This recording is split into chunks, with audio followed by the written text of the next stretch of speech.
¿Cuáles son los puntos más importantes a hablar con los de Norteamérica? De hablar con ellos sobre cómo que pueden traer la conciencia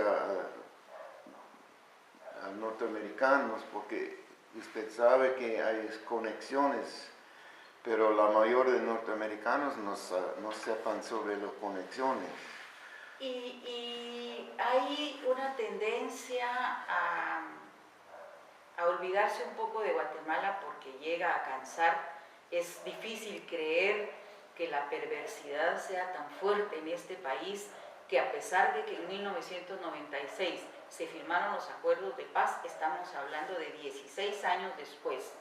Y han cambiado algunas cosas, no podemos decir que todo está exactamente igual, pero los cambios han sido muy cosméticos, los cambios no han sido en la raíz.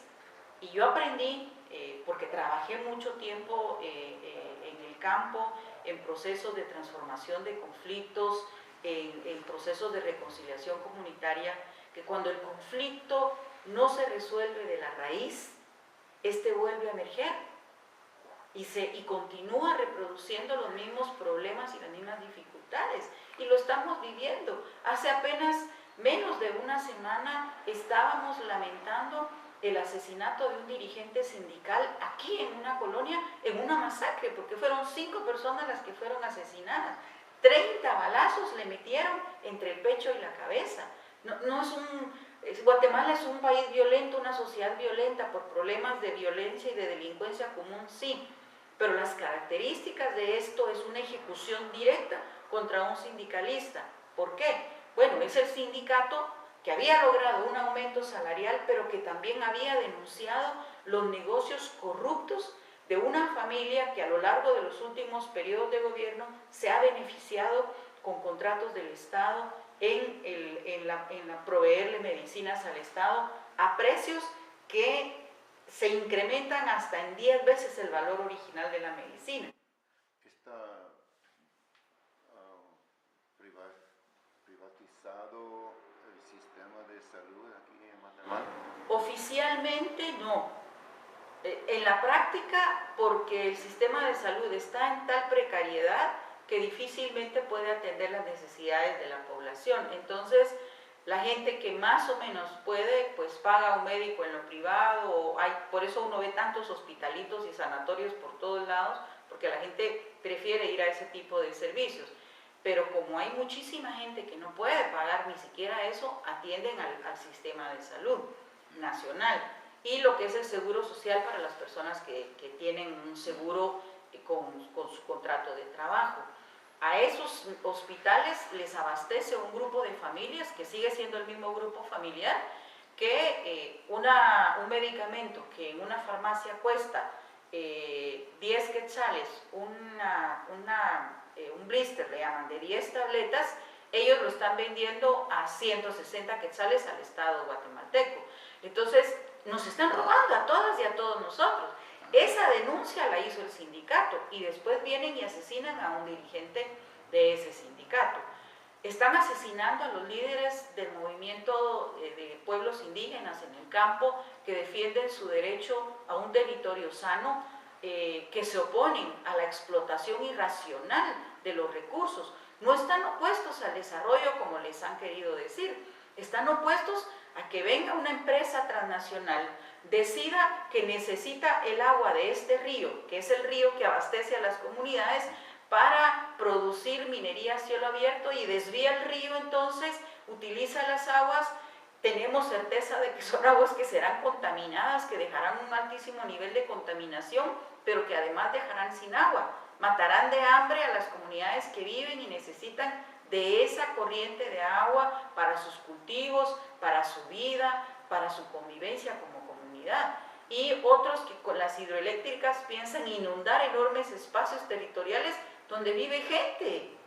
No es que van a llegar a echar agua porque no hay nadie ahí, hay comunidades enteras que van a ser desplazadas, ¿verdad? Entonces, Y- ese es el tipo de actitudes, de relaciones de poder político y económico que no han variado, de un Estado que sigue negando el derecho básico de vida a la gran mayoría de la población en Entonces, este país. por este tema, ¿qué opinas sobre, pues, ya llegó esta marcha de Cobán por trata de estos temas y, de acuerdo, el presidente se juntó con ellos y dice que la firmaron unos acuerdos diciendo que no va a hacer más desalojos violentos. Prácticamente Hace pocos días. no fue ninguna concesión de parte del gobierno, fue una conquista muy grande de las comunidades que caminaron más de 200 kilómetros en una jornada de 9 días,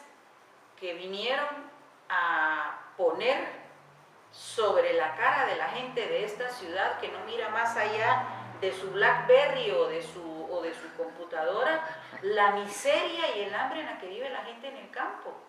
Las mujeres, los hombres, los niños en ese nivel, esos rostros que tienen la cara llena de surcos que no son arrugas por la edad, son surcos de sufrimiento y de abandono.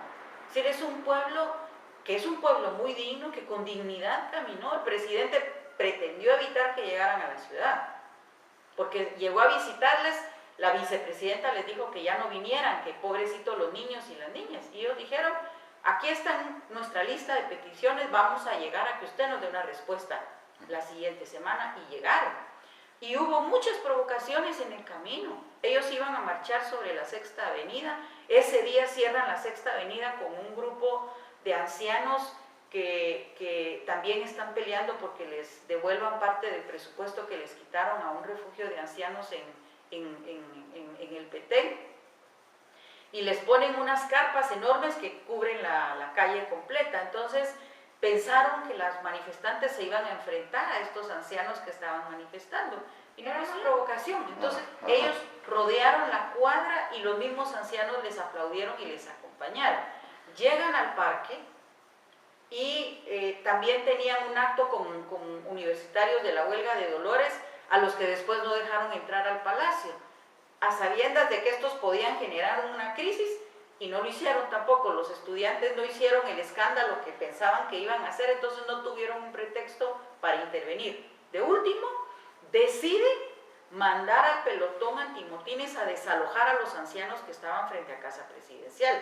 Y la gente, sorprendida de que iban a lanzarles lacrimógenas, etcétera, a los ancianos que estaban ahí. Entonces, tampoco, porque lo que hacen es crear una comisión que llega a dialogar con las autoridades, con la policía, para evitar esto. O sea, la gente llegó, primero quisieron evitar que llegaran, y después quisieron provocar un enfrentamiento para decir que era gente violenta. Vinieron a darle a esta sociedad una lección de dignidad y de comportamiento organizado para expresar sus demandas y hacer sus denuncias. Y le están diciendo al gobernante que firmó compromisos con ellos, que son una estructura y una fuerza social organizada, que probablemente va a estar además vigilante de que se cumpla lo que prometió el presidente. Si firmó solo por firmar y no piensa cumplir, creo que tiene ante sí un reto muy grande, y tiene la obligación de cumplir, y no solo los campesinos con los que se comprometió.